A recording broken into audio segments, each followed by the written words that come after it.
सर्वप्रथम तो मैं आप सभी को साथ ये शेयर करना चाहता हूँ कि ये एक ऐसी त्रासदी थी जिसमें जैसा कि लेख भी है कि 20,000 के करीब जो है वो लोगों की डेथ हुई थी और 53,000 के करीब जो है वो डोमेस्टिक हाउस जो थे वो नुकसान हो गया था और मेरे ख्याल से बहुत ज़्यादा धन जो था उसको रिस्टोर करने के लिए भी लगा था।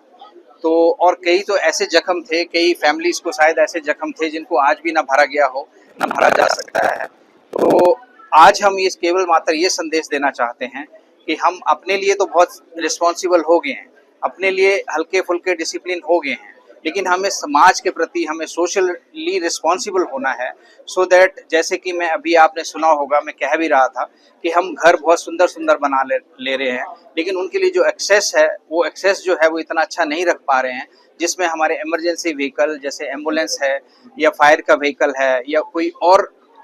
किसी तरह का व्हीकल भी जो है वो अच्छे से जा सकता हो। तो वो चीज़ें जो है वो हमें ध्यान में रख के ये करना चाहिए। और दूसरा सबसे इम्पॉर्टेंट चीज़ जो ये है कि हमें अर्थक्वेक के लिए प्री अर्थक्वेक प्रेपरेशन और पोस्ट अर्थक्वेक मिटिगेशन के लिए जो है वो तैयार होना है,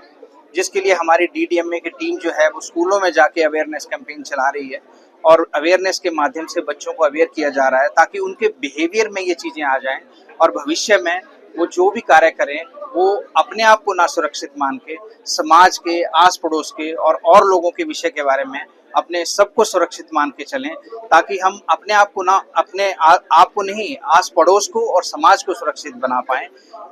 यही मैसेज हम देना चाहेंगे। और वैसे तो त्रासदी के विषय में कुछ नहीं कहा जा सकता है कि कब होना है कब नहीं होना है, लेकिन ये रिसर्च है और इसमें ऐसी हमारी स्टडीज भी हुई हैं कि जहाँ जहाँ अर्थक्वेक रेजिस्टेंस बिल्डिंग बनी है या उनमें रेट्रोफिटिंग हुई है, वहाँ पे हानि जो है वो पहले के अपेक्षा जो है वो बहुत कम हुई है और अगर हुई भी है तो जान माल की बिल्कुल ही कम हुई है।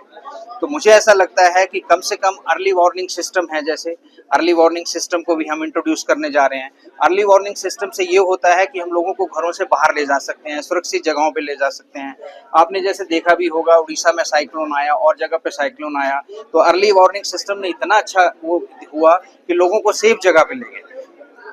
जो प्रॉपर्टी है उसका नुकसान तो हुआ, लेकिन जान का नुकसान नहीं हुआ, तो जान को हम सेव कर पाए। और मैं कहता हूँ कि बेसिकली बाकी चीजें तो रिस्टोर हो सकती हैं, लेकिन ह्यूमन लाइफ जो है वो इनवैल्यूएबल है, तो उसका जितना कम नुकसान हो सके उतना करना चाहिए। आज मैंने सभी को धन्यवाद भी दिया है, हमारे जितने भी पार्टिसिपेंट्स हैं यहाँ पे,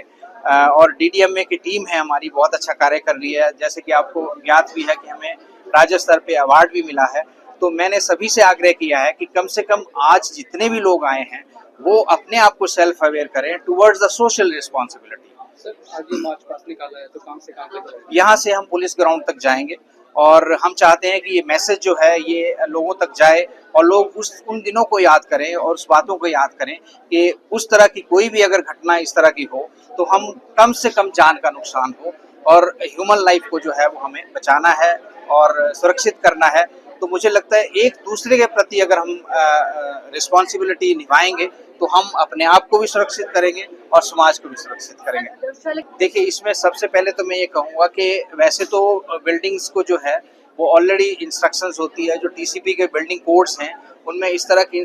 जो इंस्ट्रक्शंस हैं या गाइडलाइंस हैं कि बिल्डिंग कैसे कंस्ट्रक्ट करनी चाहिए सो दैट वो अर्थक्वेक रेजिस्टेंट हो। लेकिन फिर भी जो बिल्डिंग पुरानी है, जिनमें इस तरह के